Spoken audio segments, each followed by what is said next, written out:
यह प्रश्न स्वाभाविक है, उठेगा ही, एक ना एक दिन प्रत्येक के सामने खड़ा होगा ही। अब तक तुम चुनकर जिए हो, जो तुमने चुन लिया है उससे एक दिशा मिल जाती है, बाकी सब दिशाएं छूट जाती। जो तुमने चुना है उससे तुम्हें अपनी परिभाषा मिल जाती, तुम्हें पता चल जाता है मैं कौन। अगर तुम सत्य को खोज रहे हो तो तुम सत्यार्थी, अगर तुम ध्यान को खोज रहे हो तो ध्यानी, अगर धर्म की यात्रा पर निकले हो तो धार्मिक, अगर पुण्य कर रहे हो तो पुण्यात्मा। एक परिभाषा मिलती दिशा से। कुछ चुन लिया, चुनाव के साथ ही साथ तुम्हें लगता है तुम कुछ हो, स्पष्ट प्रतीत होने लगता है, और तुम्हारे चुनाव के कारण तुम्हारा अहंकार सघन होता है। इससे खतरा पैदा होगा जब अष्टावक्र कहते हैं चुनाव ही छोड़ दो, सारे चुनाव छोड़ दो, सारा कर्तव्य छोड़ दो, कर्ता का भाव छोड़ दो, तो तुम घबराओगे। इससे बिखराव तो पैदा ना हो जाएगा? बिखराव पैदा होगा, अहंकार के तल पर निश्चित होगा, क्योंकि अहंकार के तल पर तो बिखराव चाहिए ही। अभी तुमने जिसको आत्मा कहा है वह तुम्हारी आत्मा नहीं, वह तो तुम्हारे कर्मों चुनावों का जोड़ है, अहंकार है। अहंकार तो बिखरेगा। अगर तुम सब दिशाओं में अपने को मुक्त छोड़ दो, स्वच्छंद, वही तो देशना है अष्टावक्र की, स्वच्छंद। मत चुनो, मत भविष्य का विचार करो, मत तय करो कि क्या होना है, जियो क्षण क्षण, जहां ले जाए जीवन वैसे जियो। सूखे पत्ते की तरह हो जाओ अंधड़ आंधी में। ये जो जीवन का अंधड़ चल रहा है इसमें तुम सूखे पत्ते हो जाओ। अब सूखे पत्ते को तो बिखराव होगा ही, सूखे पत्ते का अहंकार बच तो सकता ही नहीं। सूखा पत्ता जा रहा था पूरब को और आंधी बहने लगी पश्चिम को, तो सूखे पत्ते का अहंकार का क्या होगा? और सूखा पत्ता तड़फेगा, ये तो गलत हो रहा है, जो नहीं चाहिए था वह हो रहा है, मैं कुछ और चाहता था, ये तो असफलता हो रही, ये तो विषाद का क्षण आ गया, तो मैं हार गया, तो अहंकार टूटेगा।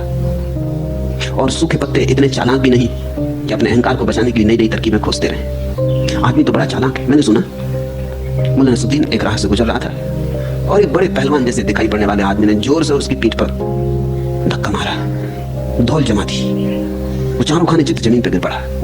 उठ के खड़ा हुआ, बड़ा नाराज था, लेकिन नाराजगी एक क्षण में हवा हुई। देखा कि पहलवान खड़ा है, झंझट की बात, फिर भी, लेकिन आदमी तो कुशल है, चालाक है। उसने कहा महानुभाव, ये आपने मजाक में किया या गंभीरता से? तो उस पहलवान ने कहा मजाक में नहीं, गंभीरता से किया। मुल्ला ने कहा फिर ठीक, क्योंकि ऐसी मजाक मुझे पसंद है। अगर गंभीरता से किया फिर कोई हर्जा नहीं, और चल पड़ा। अब झंझट में ठीक नहीं, इतना बहाना काफी है अपने अहंकार को बचाने को। आदमी चालाक है बहुत। मजा यह है कि अहंकार को तो रोज ही बिखराव के क्षण झेलने पड़ते हैं। तुम गौर करो, तुम कुछ चाहते हो, कुछ होता है, फिर भी तुम समझा लेते हो, कहते तो दूसरा बेईमान था इसलिए जीत गया, हम ईमानदार थे इसलिए हार गए। अहंकार की हार तुम कभी स्वीकार नहीं करते। तुम कहते हो सारी दुनिया मेरे खिलाफ है इसलिए, अकेला पड़ गया हूं इसलिए, या मैंने पूरा उपाय ही कहां किया था, मैं तो ऐसे ही गैर गंभीरता में ले रहा था। तुम कुछ ना कुछ मार्ग खोज लेते हो और अहंकार को बचा लेते हो। अगर तुम जीवन को गौर से पढ़ो, जीवन के पाठ को ठीक से पढ़ो, तो जीवन रोज तोड़ रहा है, क्योंकि जीवन को तुम्हारे चुनावों से कुछ लेना देना नहीं। तुम्हारे चुनाव वैयक्तिक, इस समग्र को उनसे कोई प्रयोजन नहीं है।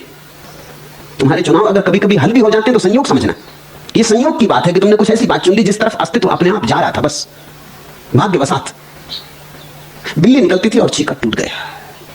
ये संयोग की बात समझना, कोई बिल्ली के लिए चीका नहीं टूटता है।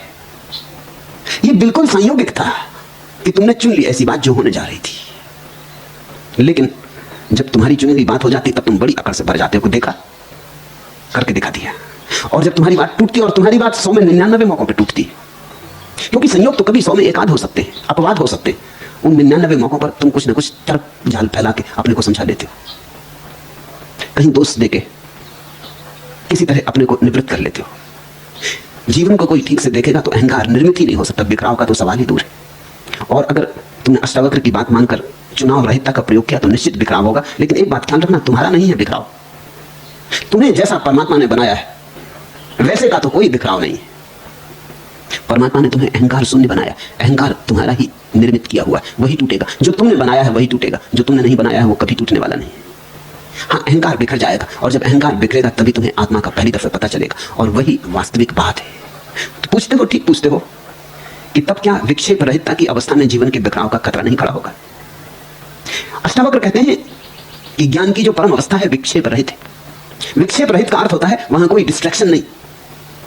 इसका मतलब यह होगा कि अब तुमको चुनाव ही नहीं करते, नहीं तो विक्षेप होगा ही। समझो, तुम ध्यान करने बैठ गए और एक कुत्ता आके भौंकने लगा, विक्षेप पैदा होगा, क्योंकि तुम एकाग्र होने की चेष्टा कर रहे थे, ये कहां बेवक्त कुत्ता आ गया। अब तुम समझाते हो कि मालूम किस जन्म में कौन सा कर्म किया है, इस कुत्ते के साथ कौन सा दुर्व्यवहार किया था कि मैं ध्यान करने बैठता हूं तब इन सज्जन को भौंकने की याद आई। अब कभी और भौंक लेते, 24 घंटे पड़े, तुम ध्यान करने बैठे कि बच्चा रोने लगा। तुम्हें बड़ी हैरानी होती, कि बच्चे को पता कैसे चल जाता है कि जब मैं ध्यान करने बैठता हूं तभी रोने लगता है। अब वो तो बच्चा झूले में पड़ा हो वो रोने लगता है, ये तुम्हारे लिए नहीं रो रहा है। लेकिन अभी तुम ध्यान करने बैठे, तुमने एक चुनाव कर लिया कि मैं एकाग्र रहूंगा। एकाग्रता के कारण ही विक्षेप पैदा हो रहा है। तुमने चाहा एकाग्र रहूंगा और इस जगत में हजारों घटनाएं घट रही, सड़क पर टांगे घोड़े दौड़ रहे, कारें आवाज कर रही, ट्रक जा रहे, हवाई जहाज उड़ रहे, पत्नी चौके में खाना बना रही, बर्तन गिर रहे, बच्चे रो रहे, शोरगुल बच्चे कर रहे, कुत्ते भौंक रहे, कौवे चिल्ला रहे, सब तरफ हजार हजार चीजें हो रही। तुमने जैसे ही तय किया कि मैं ध्यान में बैठूंगा, मैं कोई अपने मन में विकल्प ना आने दूंगा, अपने मन में किसी चीज से बाधा ना पड़ने दूंगा, निर्बाधा घड़ी भर बैठूंगा, बस बाधा आनी शुरू हो गई। कैसे बाधा आ रही है? अष्टावक्र कहते हैं तुमने निर्बाधा रहने का जो तय किया उससे आ रही है। इसलिए अष्टावक्र एकाग्रता के पक्षपाती नहीं है, न मैं हूं। एकाग्रता का मेरा कोई पक्षपात नहीं, एकाग्रता अहंकार का ही फैलाव है और वास्तविक ध्यान का एकाग्रता से कोई संबंध नहीं है। क्योंकि एकाग्रता से तो विक्षेप पैदा होता है, डिस्ट्रैक्शन पैदा होता है, इससे तो और अशांति बढ़ती है। फिर ध्यान का क्या अर्थ है? साधारण किताबों में उन लोगों ने जो किताबें लिखी हैं जिन्होंने ध्यान को बिल्कुल जाना नहीं, तुम यही पाओगे वो लिखते हैं ध्यान यानी एकाग्रता। उन्हें कुछ भी पता नहीं है, उन्हें का भी पता नहीं है। ध्यान यानी एकाग्रता बिल्कुल नहीं, कभी नहीं, हजार बार नहीं। ध्यान का अर्थ ही होता है विक्षेप रहितता। एकाग्रता तो कैसे हो सकता है? एकाग्रता का तो अर्थ होगा विक्षेप पैदा हुए। ध्यान का अर्थ होता है अनेकाग्र। ध्यान का अर्थ होता है जो होगा होने देंगे, बच्चा रोएगा रोने देंगे, कुत्ता भौंकेगा भौंकने देंगे। हम हैं कौन बाधा डालने वाले? इस विराट अस्तित्व में हम विराम लगाने वाले कौन? मैं कौन हूं जो कहूं कि कुत्ता अभी ना भौंके और कौवे अभी कांव कांव ना करें और बच्चे अभी रोए नहीं, गाड़ियां अभी रास्ते पे ना चलें, हवाई जहाज आकाश में ना उड़े? मैं कौन हूं विराम लगाने वाला? ये तो बड़े अहंकार की घोषणा है कि मैं विराम लगा दूं। नहीं, मैं कोई भी नहीं, जो होगा मैं उसे स्वीकार करूंगा। कुत्ता भौंकता रहेगा, मैं राजी रहूंगा। कुत्ते की भौंकने की आवाज सुनाई पड़ेगी, गूंजेगी मेरे अंतस्थल में, सुनता रहूंगा। लेकिन मेरा चूंकि कोई विरोध नहीं है तो विक्षेप पैदा नहीं होगा। मेरी कोई मांग नहीं है कि कुत्ता न भौंके तो मुझे कोई चोट न लगेगी। जैसे ही तुमने एकाग्र होना चाहा कि तुमने घाव बना लिया, देखा तुमने कभी पैर में घाव हो जाता तो दिन भर उसी पे चोट लगती, बच्चा आके पैर पे चढ़ जाता। तुम चकित होते हो कि इतने दिन हो गए, जिंदगी हो गई, कभी ये बच्चा पैर पे नहीं चढ़ता, आज पैर पे चढ़ गया। राह से निकलते हो, किसी का धक्का लग जाता है, दरवाजे का धक्का लग जाता है, चीजें गिर पड़ती। ये रोज ही गिरती थी और ये बच्चा अनेक बार चढ़ा था लेकिन कभी पता नहीं चला क्योंकि घाव ना था। आज घाव है तो पता चलता है।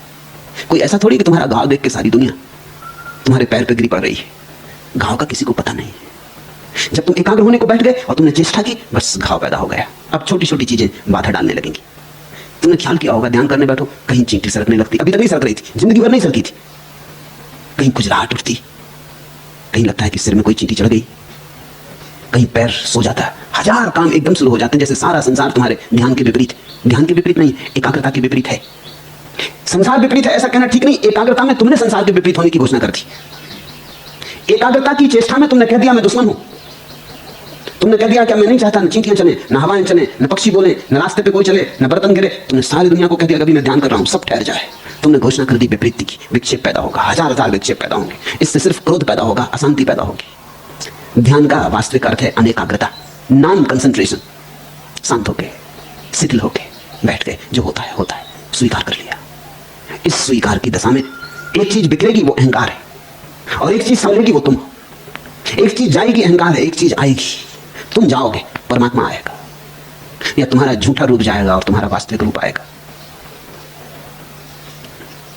जब तुम्हारा कोई चुनाव नहीं, तब जीवन में एक सहजता आती। साधु को कबीर ने कहा है, साधो सहज समाधि भली। यह कौन सा मुकाम है?